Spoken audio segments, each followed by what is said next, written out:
Salut tout le monde, j'espère que vous avez la forme. Bienvenue dans ce nouvel épisode du Basscast. Avant de rentrer dans le vif du sujet comme d'habitude, si vous pouvez prendre 2 petites secondes si vous êtes sur YouTube pour vous abonner et si tu es sur une plateforme d'écoute telle que Spotify ou Apple Podcast, tu peux laisser une review de 5 étoiles. Ça te prend littéralement 2 secondes et moi ça m'aide énormément pour tous les futurs projets et pour tous les futurs épisodes. Maintenant que ça s'est dit, de quoi va-t-on parler aujourd'hui ? On va tout simplement parler, comme vous l'avez vu avec le titre, de l'Ironman 70.3 de Vichy. Aujourd'hui, ce podcast est dédié au récap de la course. Ça fait longtemps qu'il n'y en a pas eu, tout simplement parce que ça fait longtemps que je n'avais pas fait de course. Et comme vous le savez, pendant mon séjour en France, là, sur le mois d'août, il y a eu plusieurs courses, notamment l'Ironman 70.3 à Vichy.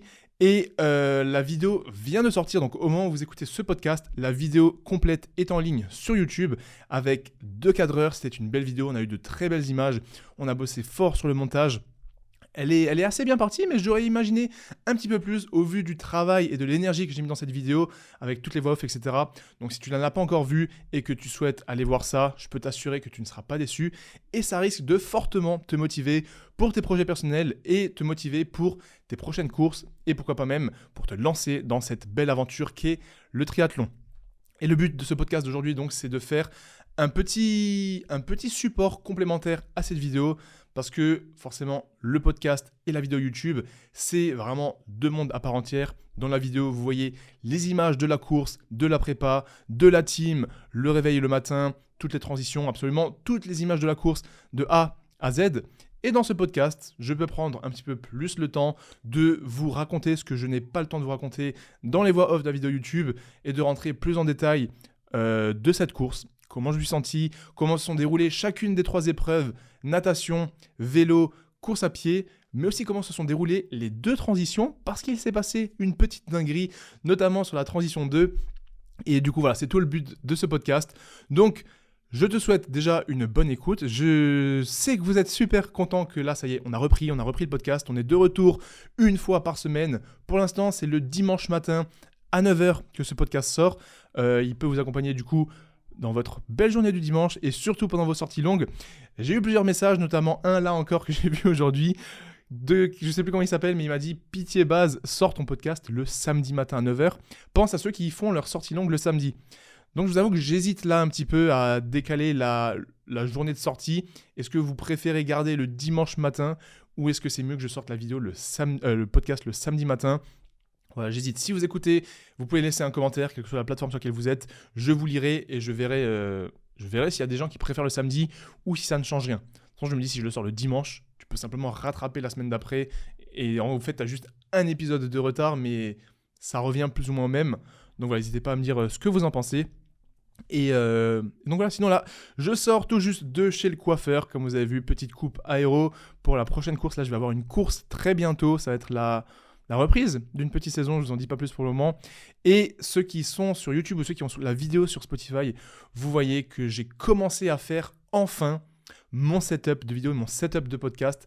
J'ai aligné le drapeau, tous mes patchs Irox là en noir et toutes les médailles. Il en manque quelques-unes, mais l'idée c'est de refaire un petit background, un petit fond bien sympa pour toutes les vidéos avec quelques trophées, quelques objets qui me tiennent à cœur pour habiller un petit peu la pièce et mon bureau parce que ça faisait un peu moche, ça faisait un peu vide.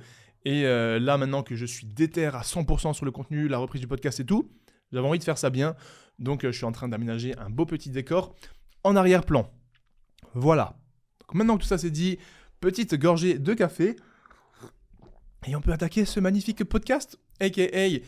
la course de l'Ironman 70.3 de Vichy. Donc déjà, mise en contexte. Il faut savoir que pour moi, cette année, en 2025, cette course-là, c'était une course très spéciale, très unique et également très importante. Pourquoi ? Parce qu'elle s'est déroulée le 24 août 2025, soit 1 an, jour pour jour exactement, après l'un des plus gros projets et accomplissements sportifs de toute ma vie, l'Ironman Full de Tallinn, que j'ai terminé donc l'année dernière en 11h45, et c'était exactement le 24 août 2024.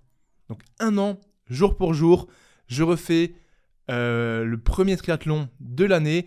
Je remets pour la première fois un dossard de triathlon. Je remets pour la première fois ma combinaison de natation. On va y revenir juste après. Et du coup, je trouve que l'histoire est belle. Et en fait, pourquoi et comment j'ai choisi cette course ? Il faut savoir que là, je vis toujours à Tallinn. Avec ma copine, de base, on était partis quelques semaines en Estonie à Tallinn pour vivre pleinement l'Ironman. En fait, on a vraiment kiffé cet endroit. C'était pas du tout prévu qu'on y reste. Mais depuis, on y est resté. Parce que la qualité de vie, elle est extrêmement bien. On s'y sent bien, on kiffe bien. Et tant que l'on peut se permettre de rester, on a envie de vivre des expériences et de voir ce que ça donne. Donc pour l'instant, on y est toujours. Et en fait, pendant le mois de juillet, j'ai commencé à me dire, putain, c'est vrai que là, ça va bientôt faire 1 an jour pour jour que j'avais fait l'Ironman de Tallinn. Et là, on est encore là, à Tallinn, avec en plus un enfant, le petit Alec, qui avait tout juste 1 mois. Et je me suis dit, c'est quand même beau, genre l'histoire est stylée. Et j'avais reçu les mails du coup de l'organisation Ironman, disant que ça y est, les inscriptions continuaient, etc. Et il y avait toujours des places pour l'Ironman de Tallinn, full, que je n'allais pas faire parce que voilà, je n'étais pas préparé. Mais il y avait également, le même jour, il y a l'Ironman 70.3. Parce qu'il faut savoir que parfois, sur le week-end, il y a des courses où tu as l'Ironman complet et en même temps l'Ironman 70.3. Et donc tu peux faire soit l'un, soit l'autre. C'est sur la même journée.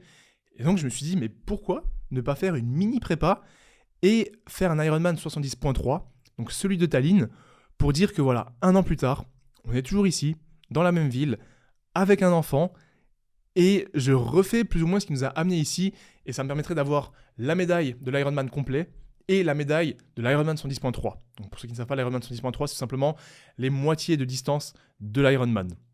Donc l'Ironman full, c'est 3,8 km de natation, 180 km de vélo et un marathon, soit 42 km de course à pied.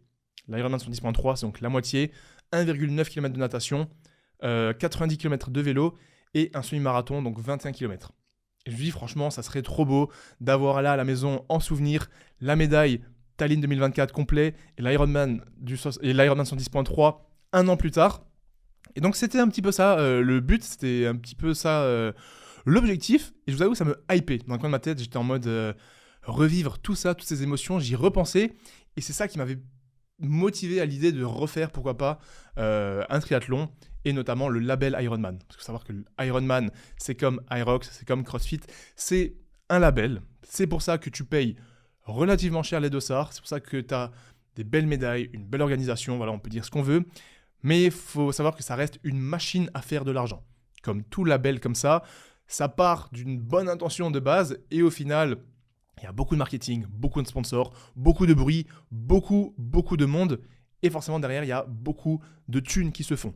C'est comme tous les gros labels, CrossFit, Irox, UTMB, je crois notamment, je ne suis pas trop dans le trail, mais il me semble qu'il y a beaucoup de gens qui commencent à se plaindre un petit peu de la tournure que ça prend. Mais de toute façon, on aura toujours des gens qui aiment, des gens qui n'aiment pas, des gens qui critiquent. Et Ironman, moi, il faut dire ce qui est, des expériences que j'ai eues, c'est quand même trop stylé, il y a une ambiance de folie.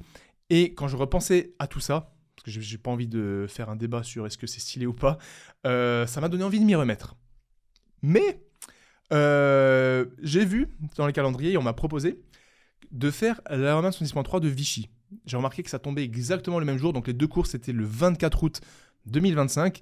Et là je me suis dit, attends, si je le fais à Vichy, je peux venir avec des cadreurs, venir avec la team Base Athletics, avec Julien et Tanguy, que je salue s'ils écoutent ce podcast, qui sont, j'allais dire, 2 triathlètes. Ouais, maintenant ils sont à 100% dans le triathlon, avec des perfs très prometteuses, et qui sont des athlètes que je sponsorise avec Base Athletics. Et je me suis dit, on pourrait y aller à Vichy, en France, avec toute la team, avec une équipe média, et faire du contenu de fou, rencontrer plein de personnes et vivre l'aventure, vivre ce week-end tous ensemble. Et en plus, moi, ce serait l'occasion, vu que j'avais prévu de rentrer en France, de profiter de mon trajet en France pour faire d'une pierre deux coups, on va dire.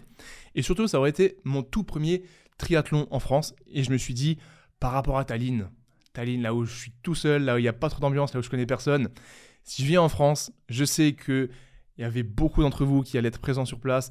J'allais pouvoir rencontrer beaucoup de personnes, potentiellement voir des gens avec les trifonctions, avec les accessoires Base Athletics. Et en fait, quand je pensais à tout ça, je me suis dit, je ne vais pas faire Tallinn, je vais faire l'Ironman 110.3 de Vichy, donc le 24 août 2025. Et voilà pour le contexte de cette course. Et elle était aussi un petit peu unique pour moi parce que c'était la première course que je faisais officiellement en tant que papa. Avec mon fils qui allait être là du matin jusqu'au soir, même s'il était resté au Airbnb, mais savoir qu'il était là et savoir qu'il m'attendait à la ligne d'arrivée, On va y revenir après. Je vous avoue que ça me faisait un petit truc et j'avais à cœur de faire une belle course, un beau défi, un beau challenge sportif parce que pour moi, l'Ironman 110.3, c'est quand même pas rien, surtout avec le peu de triathlon que j'ai fait au cours de la dernière année.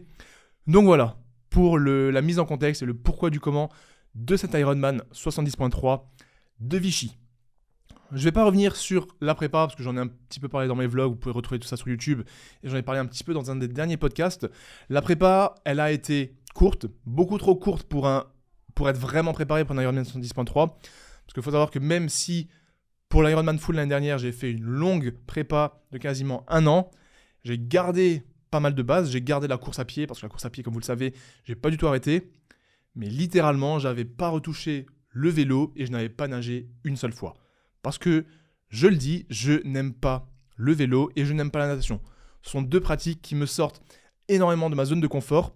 Mais en plus de me sortir de ma zone de confort, ce n'est pas des disciplines que j'apprécie. Et c'est notamment pour ça que pour moi, l'Ironman, c'était encore plus un challenge déjà physique, mais aussi mental. Parce que pendant toute la prépa, je devais lutter contre cette, je ne vais pas dire cette phobie, mais vraiment, je n'appréciais pas la natation et j'avais vraiment l'impression d'être nul et de détester ça. Et donc, chaque séance, c'était une lutte un petit peu plus contre mon mental et envers ma discipline, de me dire, t'en es capable, tu peux le faire, et plus dur est l'entraînement, plus belle sera la victoire et les souvenirs. Et je vous avoue que j'en ai des souvenirs de folie, même si le process était un petit peu compliqué. Donc voilà, tout ça pour dire que la prépa, elle était courte, elle a duré moins de 2 mois. Je crois qu'elle a duré genre 6-7 semaines. Et j'ai vraiment fait le strict minimum. L'idée, c'est que sur la course à pied, j'avais un très bon volume, parce que course à pied, j'ai pas du tout arrêté. Mais sur le vélo, c'était 1 à 2 séances par semaine. J'ai réussi à tenir les 2 séances avec une petite sortie longue de 1 à 2 heures, ce qui est vraiment pas long, et un fractionné. Là, les fractionnés, je faisais des bons fractionnés, ça, c'était cool, mais je faisais les séances en intérieur. J'allais pas dehors parce que j'avais pas envie de perdre de temps à préparer les gourdes, les flasques, se changer, mettre la tenue, mettre le casque, aller en ville, etc. Donc, j'ai fait littéralement une sortie dehors pour cette prépa Ironman 110.3. Et la natation, pareil, j'ai fait le strict minimum, c'est-à-dire je voulais nager au moins 1 fois par semaine. Et il y a même 1 ou 2 semaines où j'ai pas pris le temps d'aller nager. J'allais dire, j'ai pas pu aller nager. Non, je n'ai pas pris le temps. Mais c'est pas grave parce que j'ai fait ce qu'il fallait, j'ai fait le minimum et j'ai fait ce que j'avais envie de faire en fonction de mes priorités. Et ça, c'est le premier point que j'aimerais aborder avant de partir sur le récap de la course. C'est que, vous avez vu, j'ai dit, j'ai pas pris le temps de le faire et j'ai fait ce que mes priorités à moi m'ont fait faire. Ce que je ne veux pas que vous fassiez dans votre vie, c'est que vous disiez que j'avais pas le temps. Ouais, j'avais pas le temps de m'entraîner, j'avais pas le temps de courir, j'avais pas le temps de bosser sur ce projet, j'avais pas le temps de faire une vidéo, j'avais pas le temps d'appeler ma mère ou d'écrire à mon pote. Faut savoir que dans la vie, le temps, le temps il est limité, mais on en a quand même beaucoup. Sur tous les jours, toutes les semaines, toutes les années, on a beaucoup de temps, bien que celui-ci passe extrêmement vite et bien que celui-ci soit limité. Le temps qui est passé, tu ne le rattraperas jamais. Never. C'est terminé. Le temps qui est passé, il est derrière toi. Et c'est d'ailleurs une des raisons pour laquelle ça ne sert à rien de culpabiliser, de se dire « j'aurais dû faire ça » parce que de toute façon, tu ne peux pas agir sur ton passé. Et tu ne peux pas directement agir sur ton futur non plus. Ce sur quoi tu peux agir, c'est ton présent. C'est les actions que tu vas mettre en place dès maintenant qui, elles, vont forger et sculpter ton futur, mais à condition que tu le fasses maintenant. Donc la seule chose sur laquelle tu peux agir, c'est ce moment, là, maintenant. Ce moment où tu m'écoutes te parler directement. Qu'est-ce que tu es en train de faire ? Est-ce que tu es en train de courir ? Est-ce que tu as prévu aujourd'hui d'aller t'entraîner ? Est-ce que tu as prévu de bosser sur un de tes projets ? Ou est-ce que tu as prévu de ne rien faire et potentiellement de procrastiner sur quelque chose que tu dis que tu vas faire depuis plusieurs semaines ? Ça, libre à toi, mais c'est toi qui choisis tes priorités. Donc, ce que je disais, le temps, on en a beaucoup, bien que celui-ci soit limité. Et donc, si on a beaucoup de temps, c'est à nous de choisir qu'est-ce qu'on veut faire de notre temps.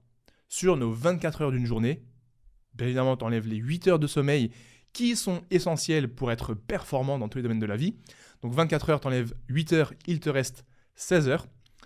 Ensuite, en fonction de ta situation, familiale, personnelle, professionnelle, il te reste des heures de libre. Et c'est à toi d'allouer ces heures de libre sur ce que tu juges important pour toi, en fonction de tes objectifs de vie, en fonction de ta vision et en fonction de ce que tu aimerais devenir comme personne. Est-ce que tu veux passer plus de temps à bosser sur des projets personnels, sur des projets professionnels, passer plus de temps avec ta famille, avec tes proches, passer plus de temps dans ton boulot pour avoir des promotions, pour montrer le bon exemple, tout simplement parce que tu as un boulot extrêmement chronophage. Mais on a toujours du temps de libre et à partir du moment où on a décidé d'allouer notre temps libre à certaines tâches, à certaines pratiques, on ne peut pas dire que c'est un manque de temps si on n'a pas fait d'autres choses. C'est simplement qu'on a décidé de ne pas allouer ce temps pour ces activités en particulier. Et en fait, pourquoi je reviens là-dessus ? Ça paraît un petit peu con et bateau quand je le dis comme ça, mais ça fait plusieurs années que je ne dis plus « j'ai pas le temps », je dis toujours « je n'ai pas pris le temps ». Parce que vous savez que l'une des citations que j'adore, c'est tout simplement « si c'est important pour toi, tu prendras le temps ». Et le fait de prendre le temps, c'est vraiment se dire « ok, là j'avais prévu de faire ça, mais cette chose-là qui est arrivée, elle est beaucoup plus importante, elle compte beaucoup plus pour moi. Donc, je ne vais pas faire ce que j'avais prévu initialement et je vais faire cette autre chose parce qu'elle est importante pour moi. » Mais à partir du moment où tu as décidé de ne pas le faire, de ne pas prendre le temps pour faire cette chose, c'est que tu estimes qu'elle n'est pas suffisamment importante pour toi. Et ça, c'est un petit peu un cheat code pour moi maintenant parce que quand je décide de prendre du temps, là, on ne va pas parler de projets personnels et professionnels parce que ça n'engage que moi de bosser sur une nouvelle collection, de bosser sur un programme, de bosser sur une vidéo, mais prendre du temps pour des personnes.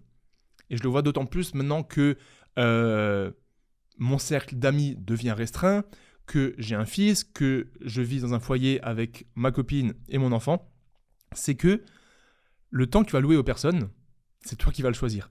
Et en fait, à partir du moment où tu décides, toi, de voir une personne, mais que tu vois que cette personne, elle, bizarrement, elle n'a jamais le temps. Jamais le temps de te voir, jamais le temps de prendre un café, jamais le temps d'aller s'entraîner avec toi, jamais le temps de t'écrire, jamais le temps de t'appeler.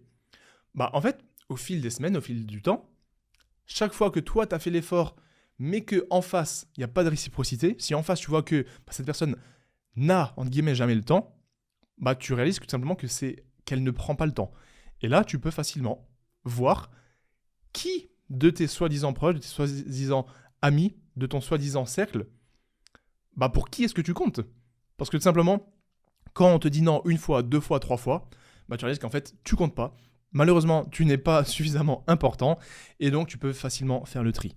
Voilà, je ne sais pas pourquoi j'ai dérivé là-dessus, mais c'est parce que c'est une conversation que j'avais eue il n'y a pas longtemps avec quelqu'un. Parce qu'en fait, quand je suis rentré en France ou quand j'ai fait des déplacements, je me suis dit, vas-y, je vais écrire à X et Y.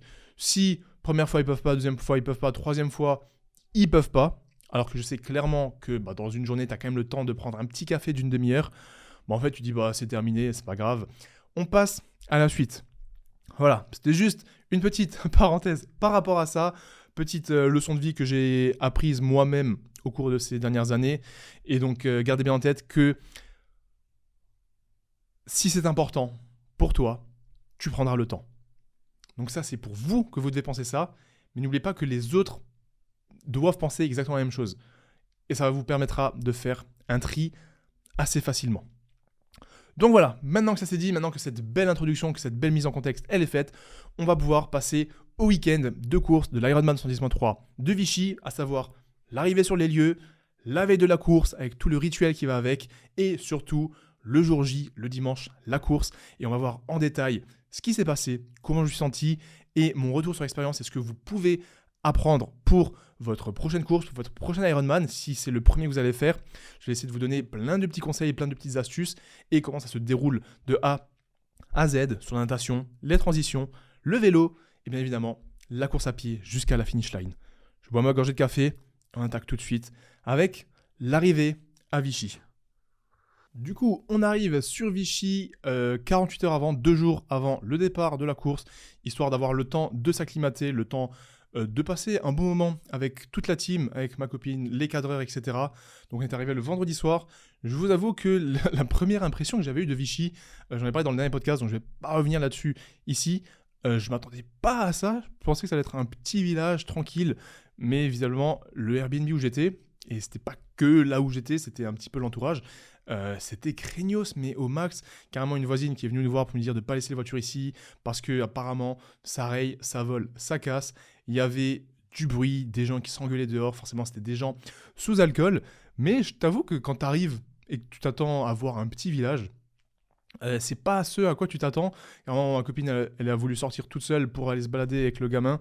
Elle se sentait même pas forcément en sécurité. Tu m'étonnes quand t'as des gros chiens sans laisse, des gens sous alcool qui sont en train de s'embrouiller littéralement devant chez toi, enfin devant le Airbnb. C'est pas fou. Je ne dis pas que Vichy c'est comme ça partout, mais en tout cas c'est la première impression qu'on a eue, parce que la seule chose qu'on a fait le premier soir, c'était venir se garer et assister à tout ça. Donc bref, sinon en tout cas, premier soir, RAS, tout s'est bien passé. On a fait les rencontres avec tout le monde, l'équipe de cadreurs, Bison, enfin Tanguy et Julien ont été tous ensemble. Beau petit dîner, on continue la recharge en glucides.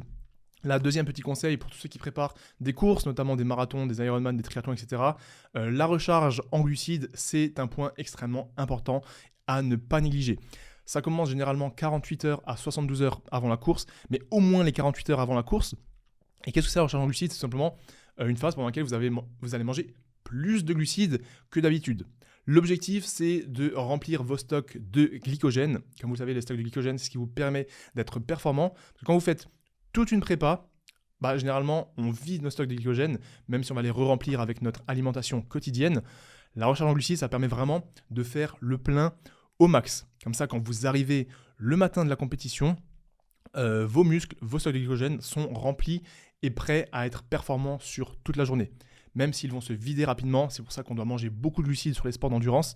L'objectif, c'est ça, c'est d'arriver à 1000% le jour J. Combien de glucides il faut manger sur une recharge? Généralement, la fourchette, c'est de 8 grammes à 12 grammes de glucides par kilogramme de poids de corps. Donc 8 à 12, 8 c'est la fourchette basse, donc c'est le minimum, et 12 c'est la fourchette haute. C'est pas forcément le maximum, on peut aller au-delà, mais 12 grammes de glucides par kilogramme de poids de corps, ça fait beaucoup. Surtout si tu as un beau gabarit et que tu fais plus de 80-90 kilos, ça commence à faire plus d'1 kilo de glucides sur la journée. C'est quand même beaucoup. Voilà. Notez que 48 heures à 112 heures avant la course, on se situe entre 8 et 12 grammes de glucides par kilogramme de poids de corps et donc par jour. Donc là, on s'était fait un gros plat de pâtes pour tout le monde. On a discuté de la stratégie, qu'est-ce qu'on allait filmer, comment allait se passer la course, etc. C'est sympa, rien à dire. Vendredi soir, une bonne nuit de sommeil pour tout le monde. Et c'est le lendemain qu'on peut dire que le week-end de course commence vraiment. Donc la veille de la course, c'est toujours une énorme journée très stressante, surtout quand tu dois aussi faire du contenu, que tu dois filmer, briefer les cadreurs, etc. Ça prend toujours un petit peu plus de temps et il y a toujours un petit peu plus de stress. Mais c'est pour ça que je fais ça pour pouvoir tout vous partager et c'est que du kiff. Donc qu'est-ce qui s'est passé le samedi? Donc la course c'était le dimanche. On s'est réveillés tous ensemble et la veille, généralement, il y a toujours ce qu'on appelle le run d'activation, aussi appelé le shakeout run. Donc le but de ça, c'est que en fait avant une course, vous avez fait un deload. Le deload, comme vous le savez, c'est la semaine, voire les 2 semaines avant la course, où vous allez diminuer le volume et l'intensité. Comme ça vous permet physiquement et nerveusement de récupérer, également pour venir en forme à 100% le jour J. Mentalement, au niveau du système nerveux et au niveau physique. Donc ne pas avoir de douleur physique et laisser le temps aux muscles, aux tendons, au corps et au système nerveux donc de récupérer totalement. Mais pendant le deload, il ne faut pas ne pas s'entraîner. Sinon vous allez venir désentraîner, vous allez devenir trop mou le jour J et votre corps, votre système nerveux ne va pas être capable de performer comme il le faut. Donc ce qu'il faut, c'est baisser le volume et l'intensité, mais quand même garder suffisamment de volume et suffisamment d'intensité pour activer le système nerveux et rester en jambes. Et généralement, la veille, ce qu'on fait la veille d'une course, c'est un petit run d'activation. Généralement, c'est juste un petit footing entre 30 minutes et 45 minutes, il ne faut pas que ce soit trop long, sur lequel on peut mettre quelques accélérations, histoire de se mettre en jambes et d'activer un petit peu, entre guillemets, le système nerveux. Là, on s'est dit, vu qu'on est avec la petite team Base Athletics, plutôt que d'aller courir chacun dans son coin, pourquoi ne pas faire un petit run club à Vichy, parce qu'il y a du monde, on avait reçu pas mal de messages sur Insta, et moi je me suis dit, vas-y, je suis là, je suis en France, ça va être mon premier triathlon en France. On va mettre une story et on va essayer de ramener le max de monde, tous ceux qui sont présents pour l'Ironman, tous ceux qui habitent à Vichy ou qui sont venus voir la course. Venez tous ensemble, je sais plus si on est dit 9h, je crois que c'était 10h du matin. Venez tous sur les berges, sur les quais de Vichy. Rendez-vous 10h ici. Et on s'est dit, ouais, on ne sait pas trop combien de monde il y aura. Est-ce qu'il y aura une vingtaine, une trentaine de personnes? Et là, on arrive le matin, en forme, prêt à courir. Et vraiment, on voit un monde de fous. Ça faisait longtemps que je n'avais pas fait un petit event comme ça. Et c'est là que je me suis dit, mais en fait, c'est trop puissant, c'est trop stylé. Pouvoir réunir du monde comme ça, il y avait plus d'une 50aine de personnes. Vous verrez les images sur la vidéo YouTube. Et c'était trop stylé. Donc on est arrivé là le matin, on a couru tous ensemble, je crois que c'était 5-6 km. On a discuté, on a partagé, on a passé vraiment un bon moment. Après le petit run, on a pris pas mal de photos, on a échangé un petit peu entre tout le monde. Il y a des gens qui ont déjà fait plein d'Ironman, d'autres pour qui c'était le premier, et d'autres qui étaient juste là pour kiffer, pour courir avec nous.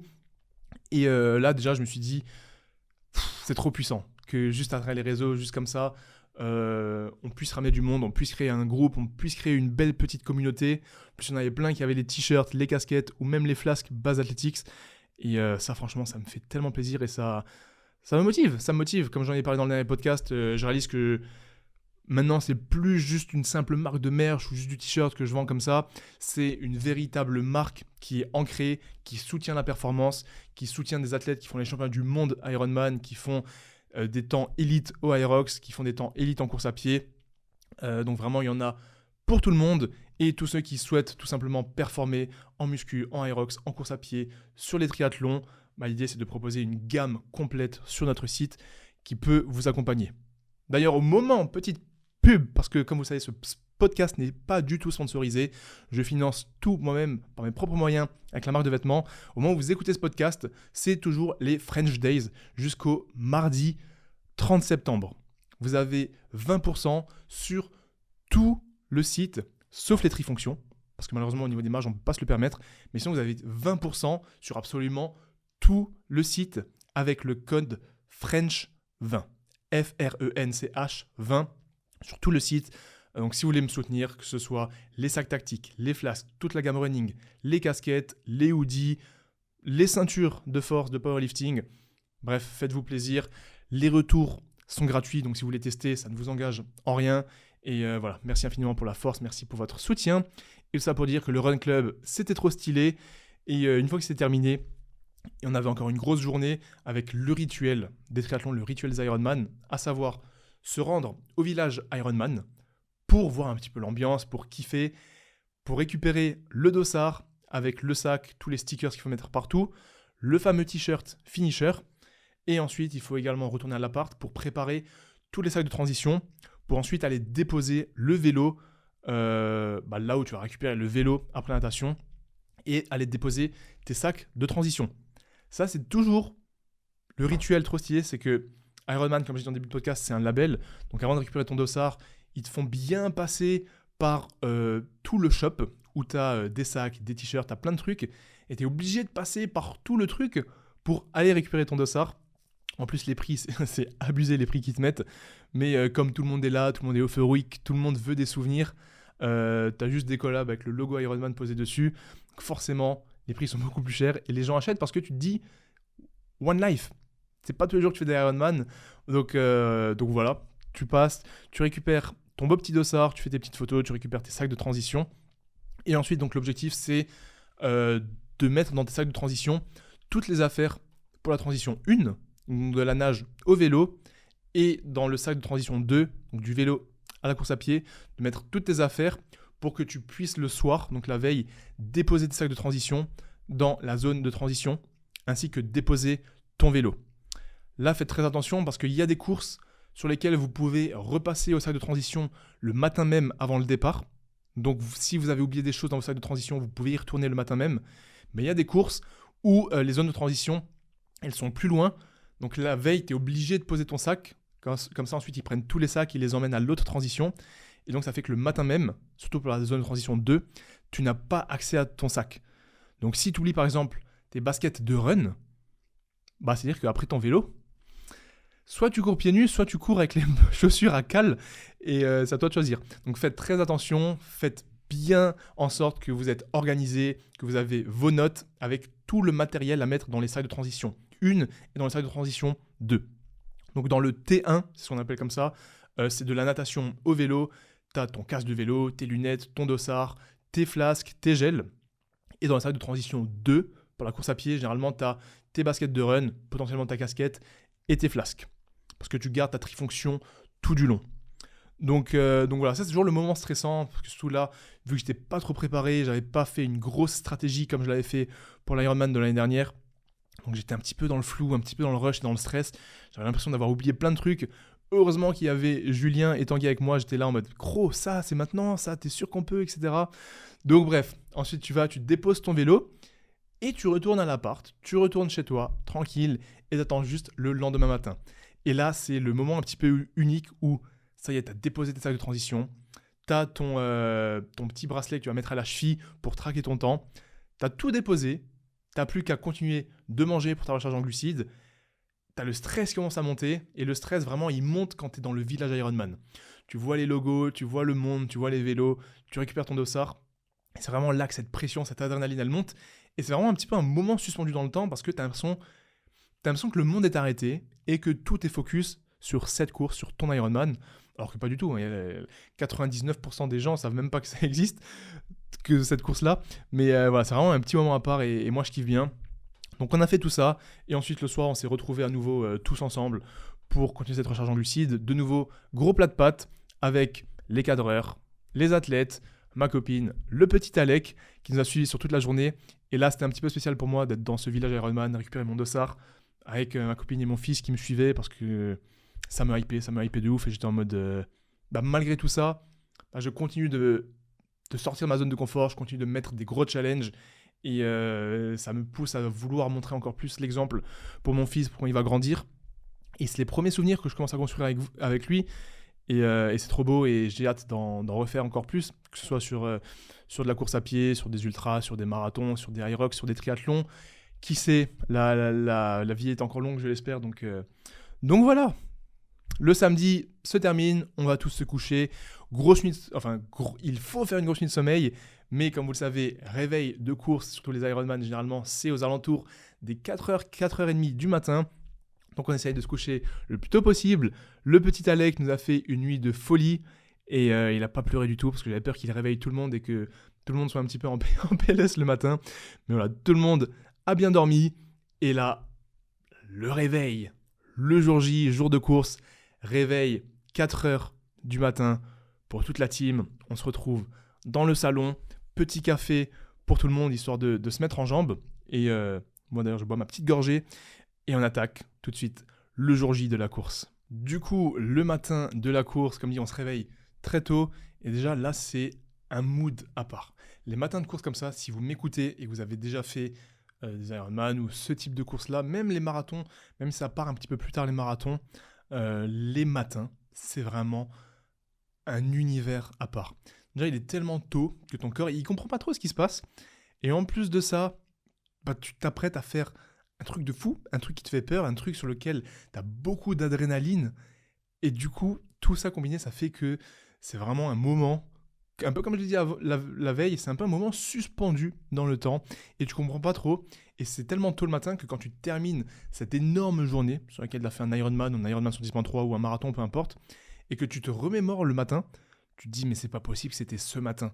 J'ai l'impression que c'était il y a 2 jours. Et ça me l'a fait à chaque fois, pour chaque course. C'est toujours cette même sensation, un mélange d'adrénaline, de stress, de hype, d'excitation, d'avoir envie d'aller sur la ligne d'arrivée. Et vraiment, c'est unique. Et si vous n'avez jamais fait de course, je vous souhaite à chacun de vivre cette sensation parce que c'est unique, c'est un truc de fou. Et c'est ce qui te fait rendre vivant aussi. Et franchement, c'est trop trop cool. Donc là, on se fait le bon petit café. Tout le monde commence à manger. Là, petit conseil du coup que je peux vous donner, c'est que généralement, il faut manger environ 1h30 avant la course pour être sûr d'avoir le temps de bien digérer. Quand tu passes les 1 heure avant la course et une demi-heure avant la course, déjà une demi-heure c'est vraiment trop tôt parce que généralement une demi-heure avant ton départ, tu es déjà prêt à partir parce qu'on part par vague donc t'attends. Mais généralement, il faut vraiment manger au moins 1h30 avant ton départ. Donc, prenez bien ça en compte. C'est pour ça qu'il faut se réveiller tôt. Parce que comme ta recharge en glucides, elle continue jusqu'à ton départ, plus ou moins, faut que tu puisses manger quand même pas mal de glucides dès le matin. Et il faut que tu aies le temps de digérer, le temps de passer aux toilettes. C'est pour ça que tu vas te lever tôt. Parce que c'est dur de se lever et de direct manger. Donc, voilà. Privilégiez des aliments riches en glucides que vous digérez facilement et qui ne sont pas lourds sur le ventre. Là, on a tous des préférences personnelles. Certains préfèrent manger des flocons d'avoine de bon matin, d'autres, ça va être des galettes de riz, du miel, du pain d'épices. Certains font déjà leur plat de pâtes de la veille qu'ils mangent le matin. Donc là, à vous de tester. Vous pouvez tester pendant votre prépa, mais un truc essentiel, n'essayez rien de nouveau. le jour de course, que ce soit du matériel, des gels, des électrolytes, des boissons isotoniques ou un petit déjeuner, le jour de course, on essaye rien de nouveau. Parce que vous ne savez pas comment vous allez le supporter, vous ne savez pas si les vêtements vont vous faire des irritations, vous ne savez pas si les boissons, si la nourriture va vous faire des ballonnements, va vous faire des problèmes de digestion. Donc ne testez rien de nouveau, privilégiez des aliments que vous digérez facilement et qui sont riches en glucides pour votre petit déjeuner. Voilà, ça c'est la première chose que je peux vous conseiller et essayez de viser au moins 1h30 avant votre départ. Donc là, chacun mange ses trucs. Moi, moi j'aime bien du pain de mie ou des galettes de riz avec du miel et de la confiture. Ça passe tout seul. Et voilà, on se prépare, on prend le café, on se dirige sur les lieux de l'Ironman. Un dernier petit truc qu'il y a eu le matin là qui m'a frappé, qui m'a changé et que c'est la première fois que je vivais ça, c'est que forcément ma copine et mon fils ne sont pas venus directement le matin parce que c'était beaucoup trop tôt. Et de toute façon, la natation, t'as rien à voir pour la nage. Et le vélo, pareil. Donc, ils sont venus un petit peu plus tard pendant la course à pied, puisque c'est là qu'on fait des allers-retours et qu'ils peuvent me voir courir. Du coup, ils sont restés dans le lit. Et moi, quand je me suis réveillé à 4h du matin, t'as envie de dormir, t'as pas envie de te réveiller. Et t'es dans un mix de... J'ai tellement envie de mettre snooze et de dormir. Mais en même temps, j'ai un Ironman 110.3 à faire. C'est trop bizarre. Franchement, cette dualité, elle est très, très bizarre. Du coup, bref, je peine un petit peu à me réveiller. Je réalise pas que je suis parti pour faire la plus longue natation depuis un an, la plus longue sortie vélo depuis un an et le premier triathlon de l'année. Donc, je me réveille. Et là, il y a un petit peu de lumière dans la chambre. Et je regarde dans le lit, donc il y a ma copine qui dort. Et je vois le petit Alec, donc mon fils, qui dort. Il est sur le dos comme ça. Et je vois son visage tellement apaisé. Vraiment, comme un bébé de 2 mois et demi qui dort comme ça. Et je regarde et je lui dis, non mais c'est incroyable, là il est là. Et papa se lève pour aller faire un Ironman 110.3. Et cette image-là, je vous avoue, ça m'a fait quelque chose. Je me suis dit, c'est vraiment l'image de ton petit gamin qui dort là comme un petit ange. Et toi, tu vas faire ton Ironman 110.3. Et tu pourras lui raconter ça plus tard. Et c'était trop stylé. Donc voilà, ça c'est le petit truc que je me suis noté, que je voulais vous raconter. Parce que ça fait quelque chose et c'est aussi l'une des raisons pour laquelle je fais tout ça. Parce que je sais que moi-même, ça m'inspire, ça me donne confiance en moi, ça montre que je suis capable de faire des choses, ça inspire mes proches, mon entourage, et je sais qu'à travers ces podcasts, ces vidéos, les stories que je poste au quotidien, je peux peut-être motiver des personnes, inspirer des personnes à essayer de faire plus, à passer à l'action, à commencer la course à pied, à commencer leur propre transformation physique, leur propre transformation mentale, et au pire, je peux juste vous donner des conseils, mon expérience, et que ce soit de l'inspiration, de la motivation, des conseils, de l'apprentissage ou simplement vous faire passer du bon temps, c'est toutes ces dernières années de création de contenu, je trouve que c'est incroyable ce que ça peut faire. Donc voilà, on arrive sur le lieu de l'Ironman le matin avant le départ et là donc tu vas vérifier la pression de tes pneus, tu vas mettre tes gourdes, donc tes bidons sur ton vélo. Et là, ça devient vraiment concret, t'as la pression qui commence à monter. Il fait encore noir, parce qu'il est genre 5h30, 6h du matin. T'as le soleil qui commence à se lever, il fait frais. T'as un petit peu de musique de fond. Tu sens qu'il y a de la pression, tu sens que l'adrénaline et la tension, elles pèsent dans l'environnement. Mais en même temps, tu sens qu'il y a de l'excitation, que tout le monde est hypé, que tout le monde a fait sa grande prépa. Pour certains, c'est le jour de leur vie.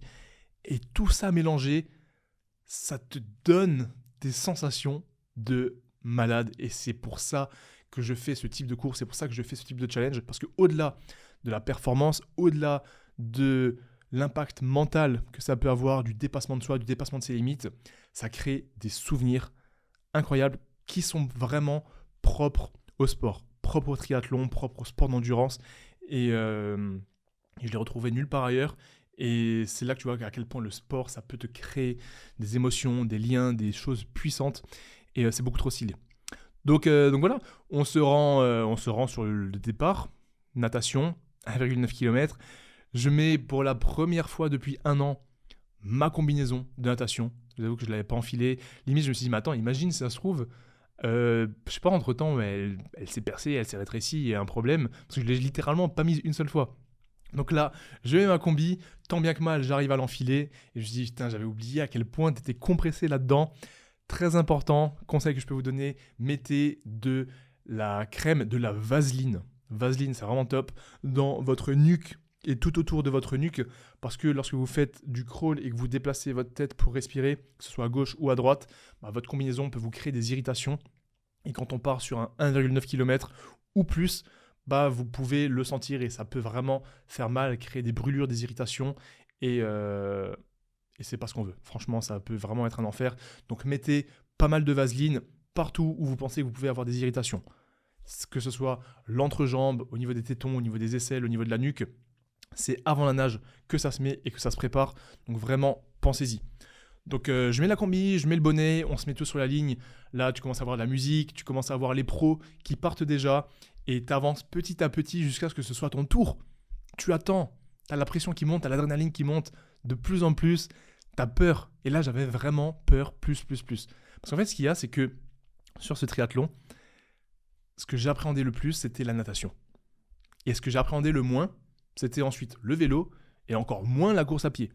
Pourquoi j'appréhendais pas la course à pied ? Parce que sur la prépa, j'avais fait des 25 km, des 30 km et des 33 km. Et j'avais toujours couru.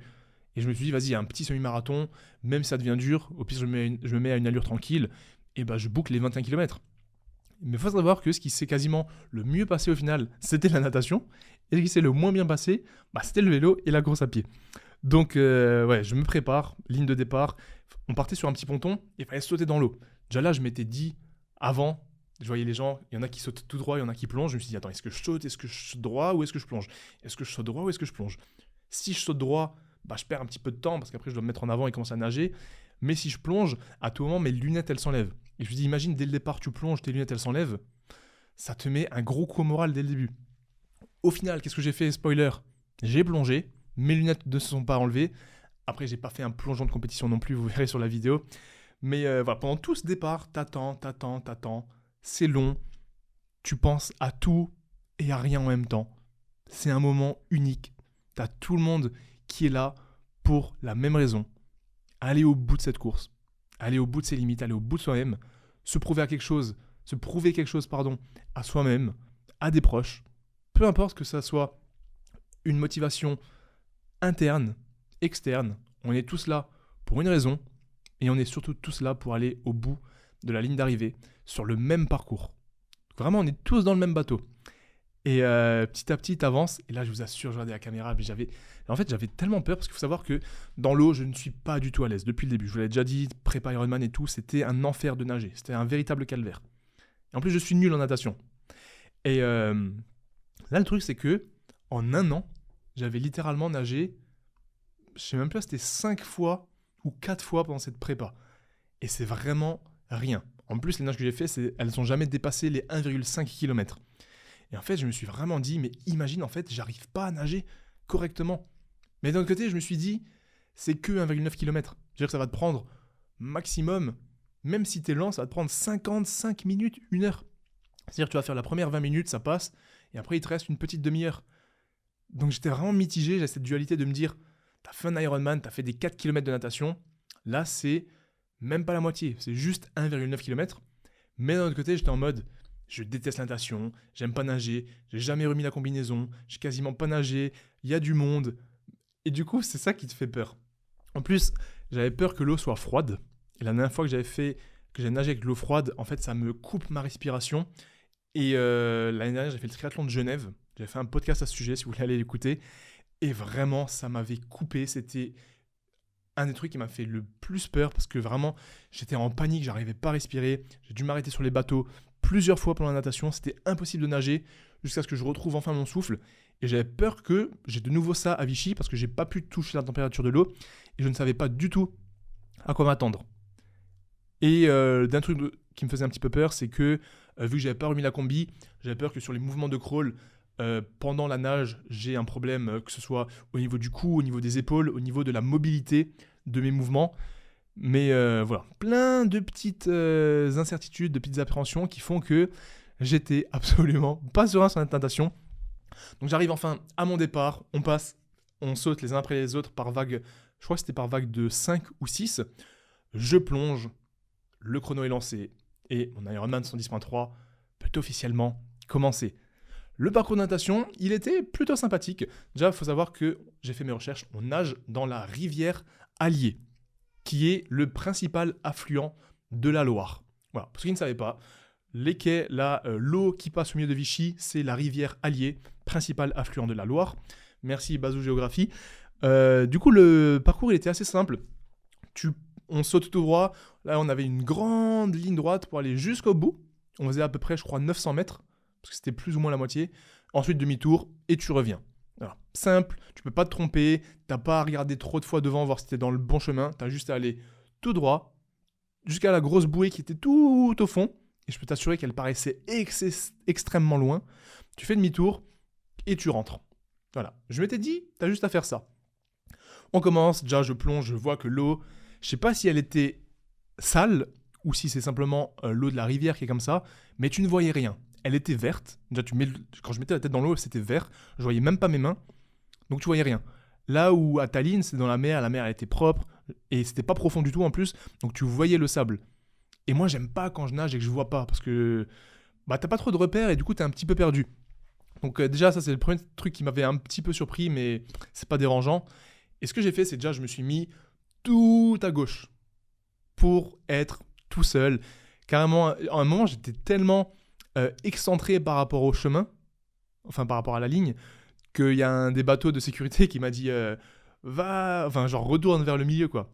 Parce qu'en fait, moi, ce que je déteste en natation, c'est quand je suis au milieu de personnes. Ça me fait paniquer, j'aime pas, je suis pas là pour me battre avec des gens, je suis pas là pour pousser des gens et je suis pas là pour me prendre des coups. Surtout que je suis pas à l'aise dans l'eau.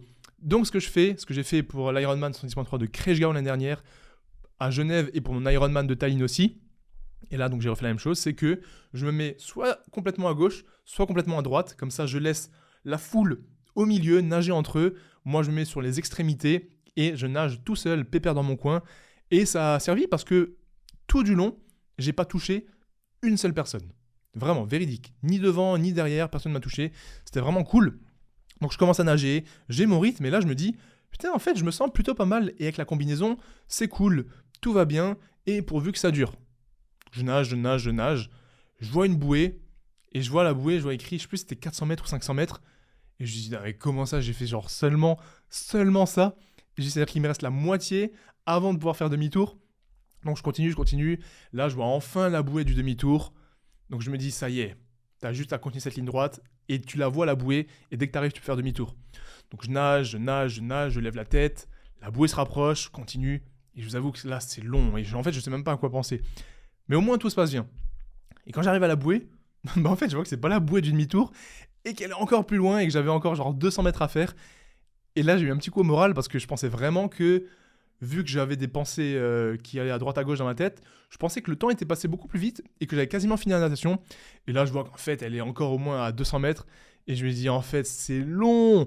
Donc bref, malgré ça, je continue tout droit. J'arrive enfin à cette bouée. Je fais demi-tour.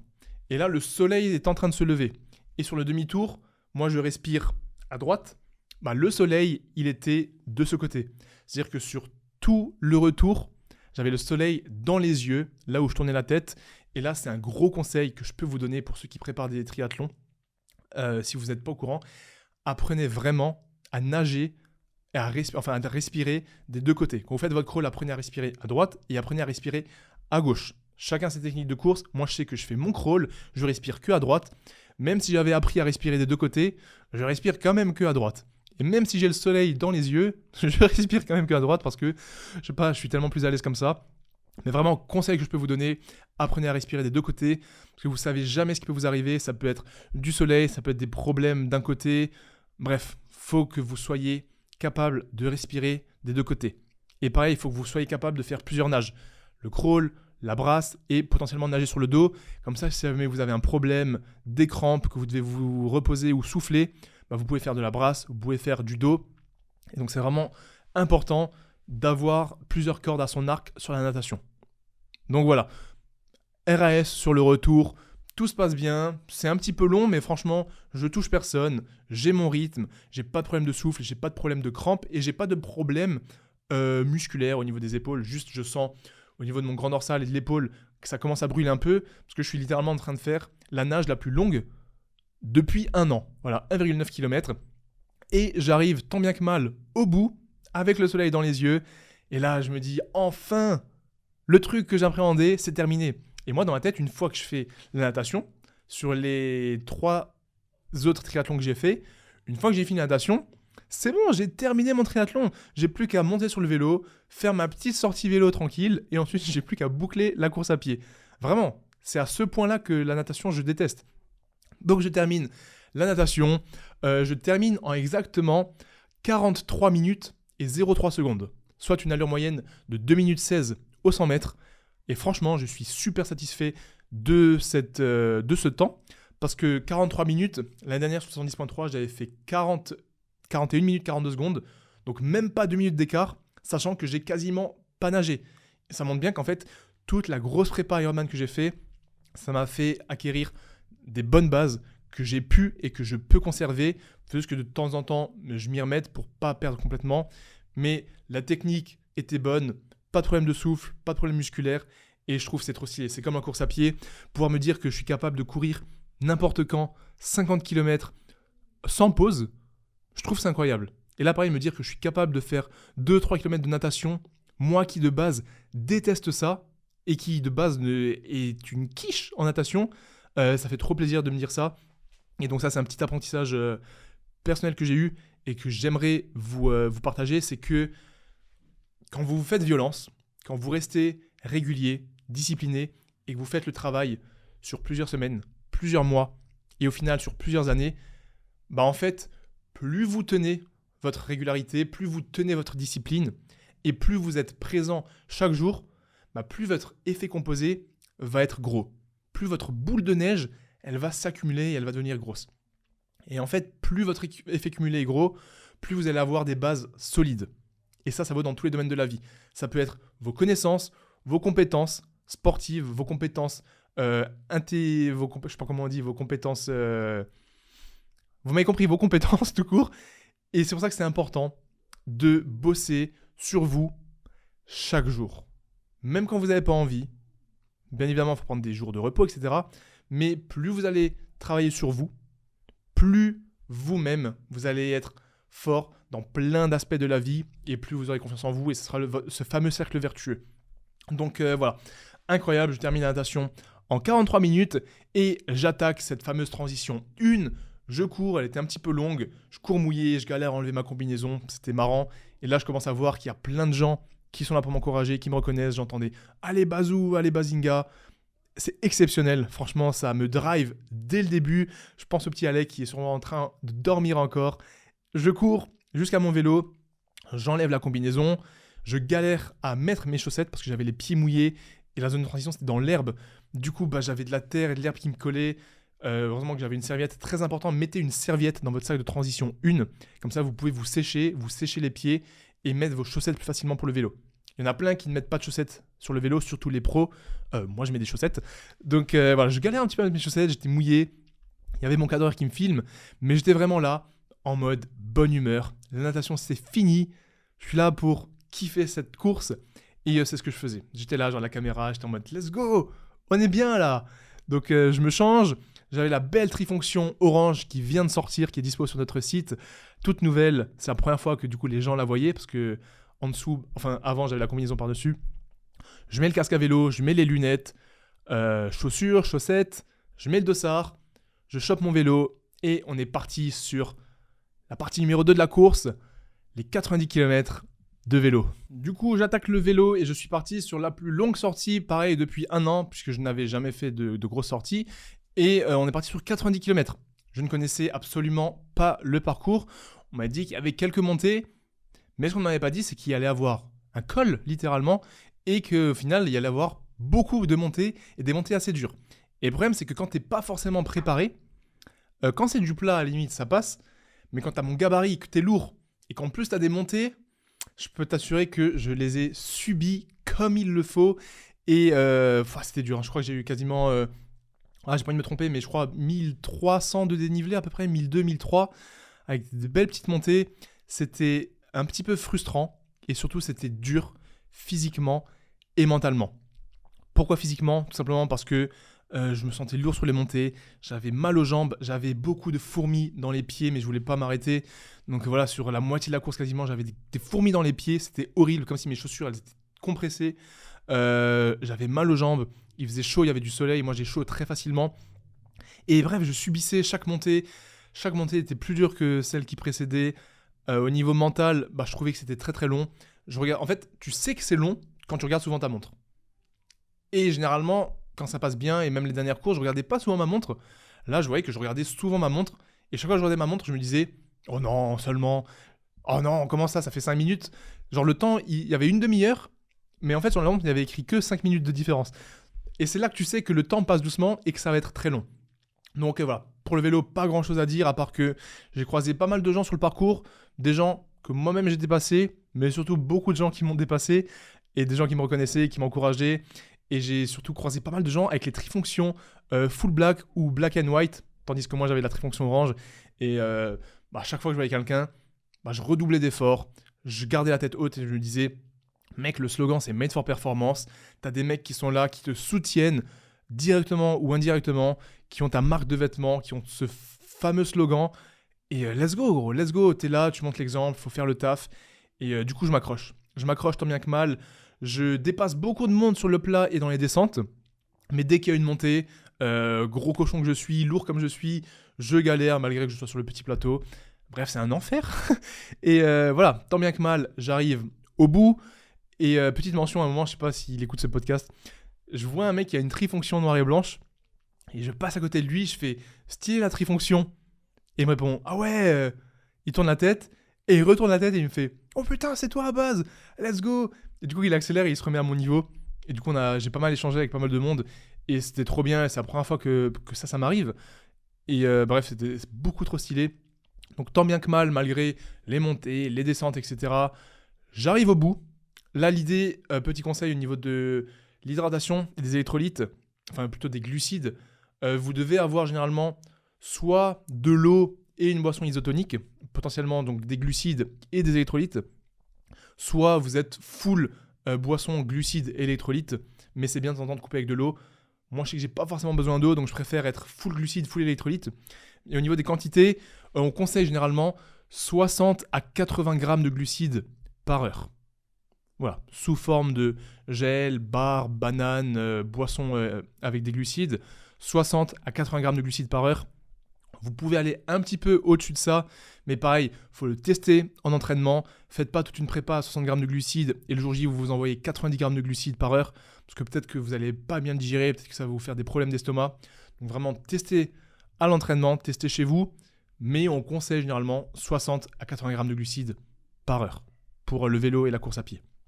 Donc voilà, tant bien que mal, j'arrive au bout du vélo. J'avais prévu de terminer le vélo à peu près en 3 heures. Et je termine en 3h23 et 56 secondes.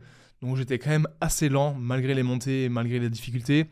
Une vitesse moyenne de 25,8 km à l'heure. Et donc par rapport à l'Ironman 70.3 que j'ai fait l'année dernière, j'ai perdu 5 minutes. Mais je trouve que c'est quand même pas trop mal j'ai perdu entre guillemets que 5 minutes. Sachant que j'avais beaucoup moins d'entraînement. Donc voilà, je termine le vélo. On part sur la transition 2. Transition 2 sur laquelle il s'est passé une dinguerie. Déjà, j'arrive pas du tout dans les premiers. J'arrive même dans la deuxième moitié au niveau du vélo. Donc dans le parc à vélo, il n'y a plus énormément de vélos, il n'y a plus trop grand monde.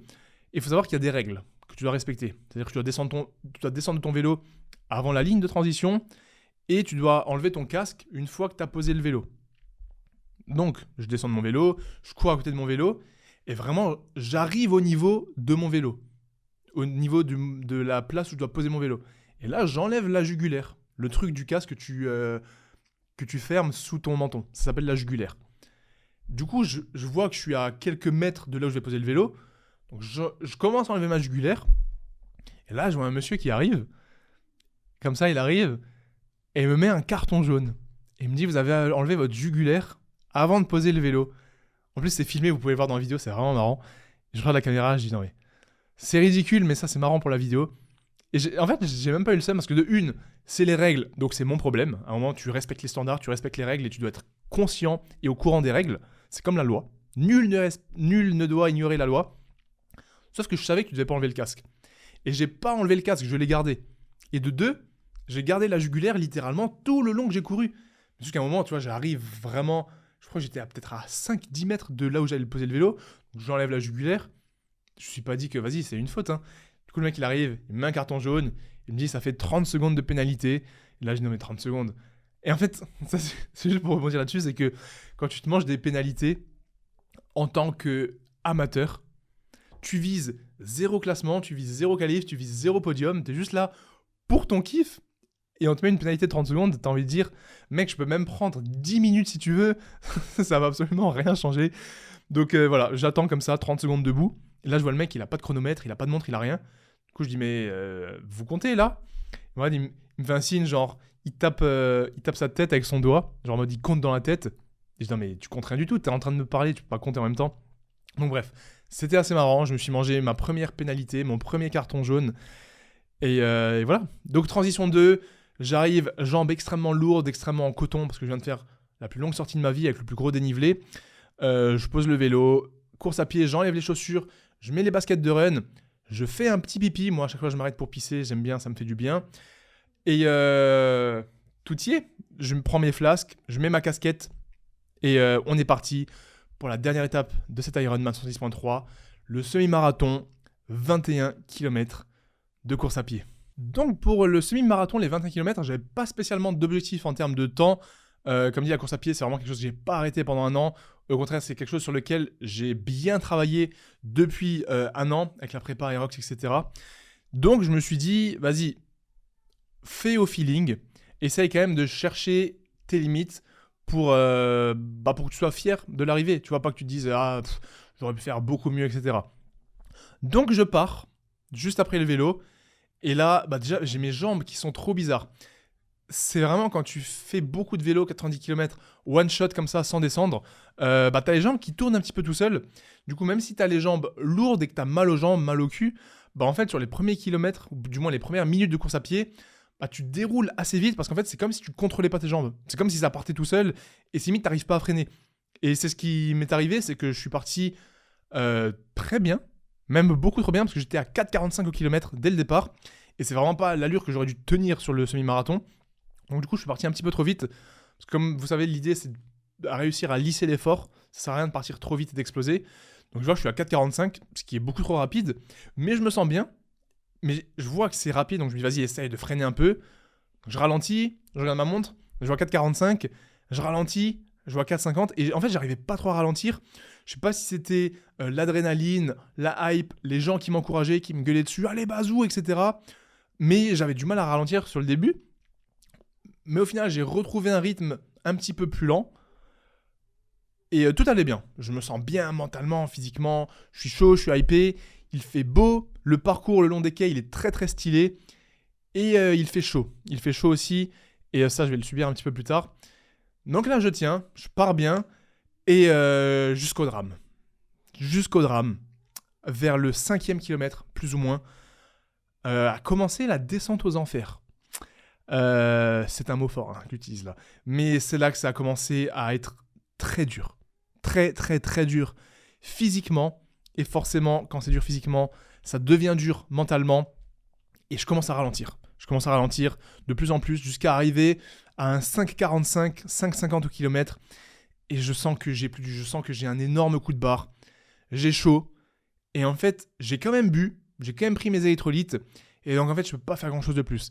À part rester bien hydraté, continuer d'avoir les électrolytes, bien me mouiller le visage, bien mouiller ma casquette pour ne pas surchauffer. Mais la chaleur a eu raison de moi, le manque de prépa a eu raison de moi, et surtout les 90 km de vélo avec dénivelé, je les sens là.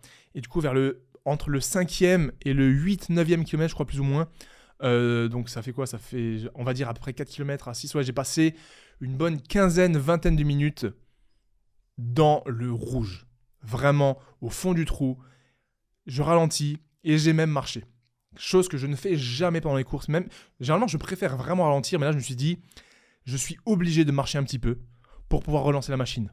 Marcher un tout petit peu au ravitaillement pour me mouiller le visage, reprendre mes esprits, souffler et repartir. Ça se voit dans la vidéo. À un moment, je marche et j'avais pas envie pour mon ego. Mais en fait, ça sert à rien. C'est pas mauvais de marcher un petit peu si c'est pour mieux repartir. Du coup, je me dis, vas-y, compte, et c'est comme ça que je fais. Je compte jusqu'à 20 ou jusqu'à 30, et je repars. Parce que je me dis, c'est que 30 secondes. Et je l'ai fait une ou deux fois. Et je lutte, je me dis, vas-y mec, garde ton rythme, Même si c'est dur, même si t'es lent, même si tu marches, juste ne t'arrête pas. Même si tu penses à l'abandon, pense à tous ceux qui te soutiennent. Même si tu penses que tu peux pas continuer, pense à ton fils qui est littéralement là et qui t'attend à l'arrivée. Pense à ta copine, pense à tous ceux que tu peux motiver, que tu peux inspirer à travers l'écran. Tu crois que c'est pas dur pour eux?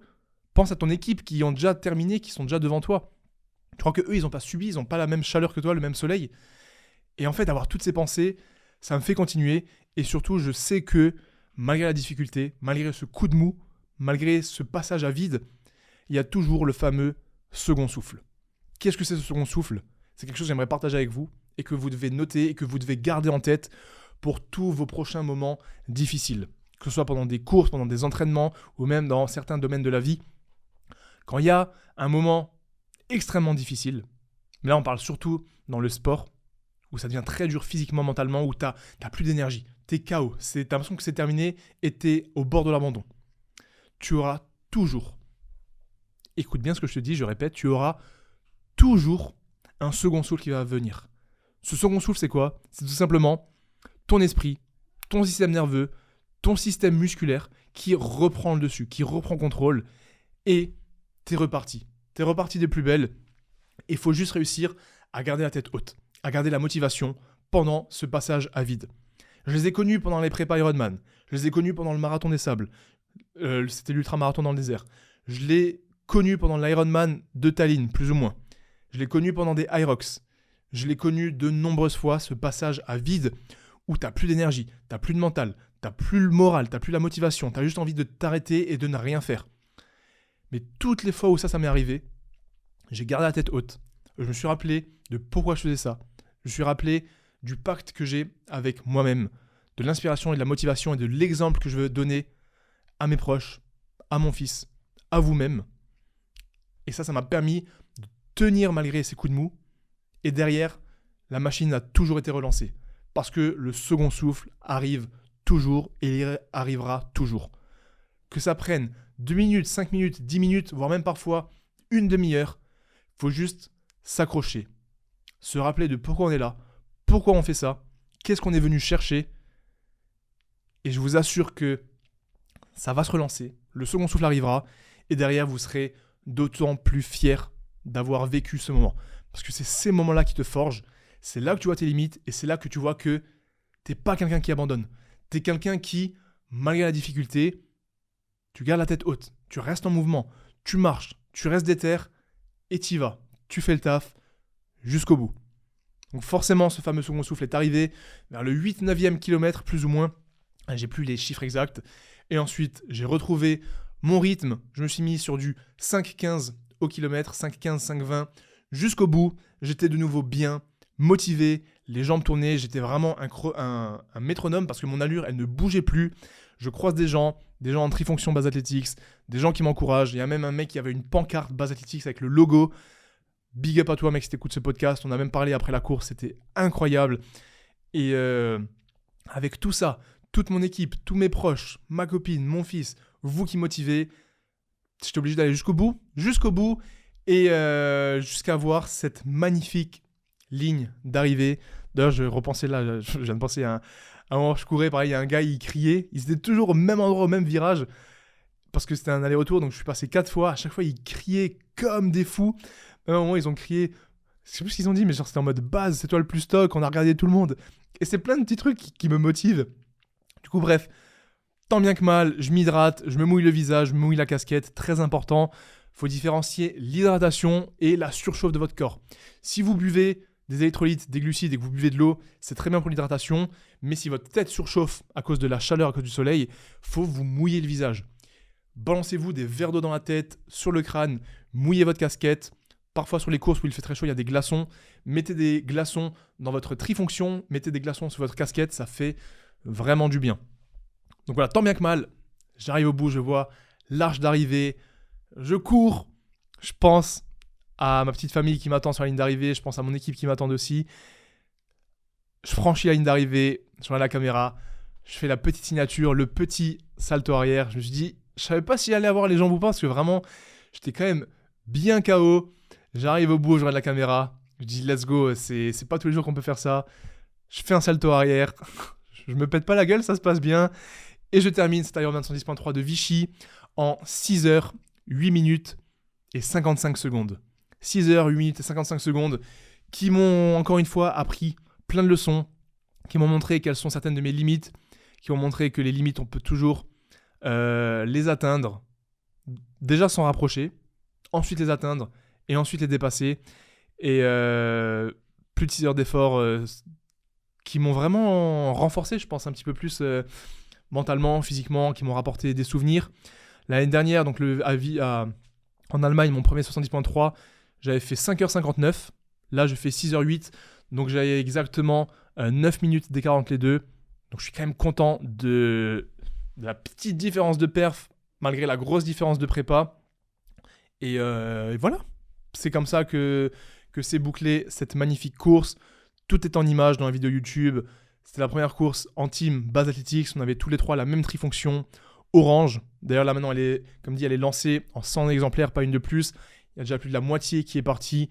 Donc, merci infiniment tous ceux qui ont commandé la leur. J'ai hâte que vous puissiez la recevoir et que j'ai hâte de vous voir sur vos courses surtout. C'était la première course avec mon fils aussi qui m'attendait donc juste après la ligne d'arrivée avec ma copine. Et tout ça, c'était trop beau. C'est des souvenirs immortalisés et ça restera jamais gravé dans la mémoire. Et c'est pour ça que je fais tout ça. Et bien au-delà de la perf et de la course, pour moi, tout ce petit arc-là, Ironman 110.3 de Vichy, c'est bien plus qu'une course. Et c'est le fait de montrer que tout le monde peut le faire. Avec du travail, avec de la discipline, avec de la régularité. On a tous des objectifs différents. On a tous des problèmes différents, des vies différentes. Mais on peut tous accomplir des grandes choses. Il faut juste y croire suffisamment, faire le travail, mettre en place des plans d'action et avoir un objectif et un pourquoi suffisamment puissant pour tenir sur le long terme. Mais il faut toujours, je pense, travailler sur soi, quel que soit le domaine, que ce soit sportif, entrepreneurial, personnel, familial.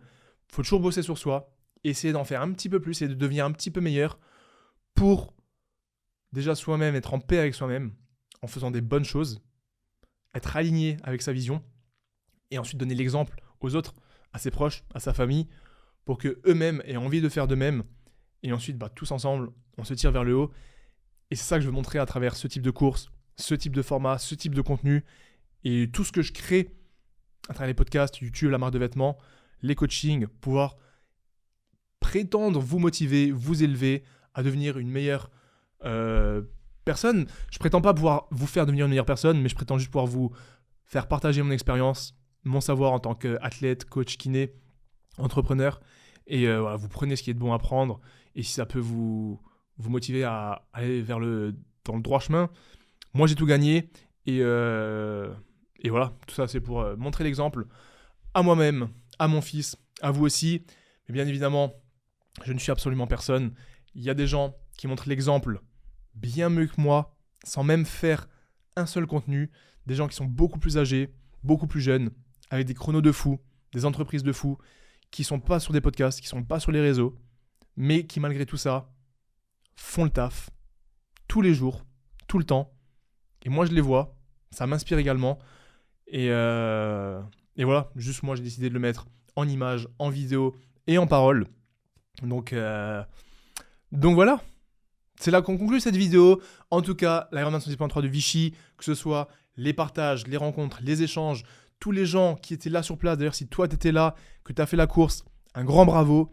Si on s'est croisés, c'était un plaisir immense. Et si tu as pu m'encourager, si tu fais partie de ceux qui m'ont gueulé dessus pendant le vélo, avant la natation, pendant les transitions ou pendant la course à pied, je te remercie parce que c'est grâce à toi aussi que j'ai pu aller jusqu'au bout, que je continue de me dépasser et que je continue de garder cette motivation, cette flamme à continuer tout ce que je peux vous proposer sur les différents réseaux sociaux. Et voilà, et même toutes les personnes qui étaient en base athletics avec les trifonctions, les accessoires, les casquettes, les flasques. Un immense merci à vous et tous ceux qui commandent à chaque fois que je fais ces podcasts. Pareil, vous êtes les boss et c'est que le début de cette histoire, que le début de notre communauté et de cette grande aventure. Et comptez sur moi pour continuer de redoubler d'efforts pour vous proposer le meilleur contenu. Et voilà, J'espère que ce podcast vous aura plu. Il n'y a pas de questions pour aujourd'hui parce que je voulais vraiment faire un récap à part entière sur ce podcast, complémentaire donc à la vidéo YouTube qui est dispo sur ma chaîne principale.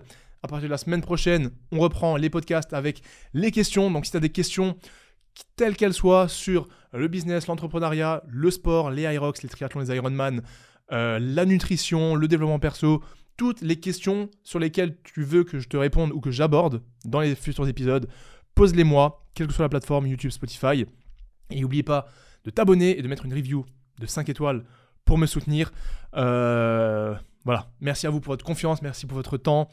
Prenez soin de vous, c'était Baz, le taf est fait et made for performance.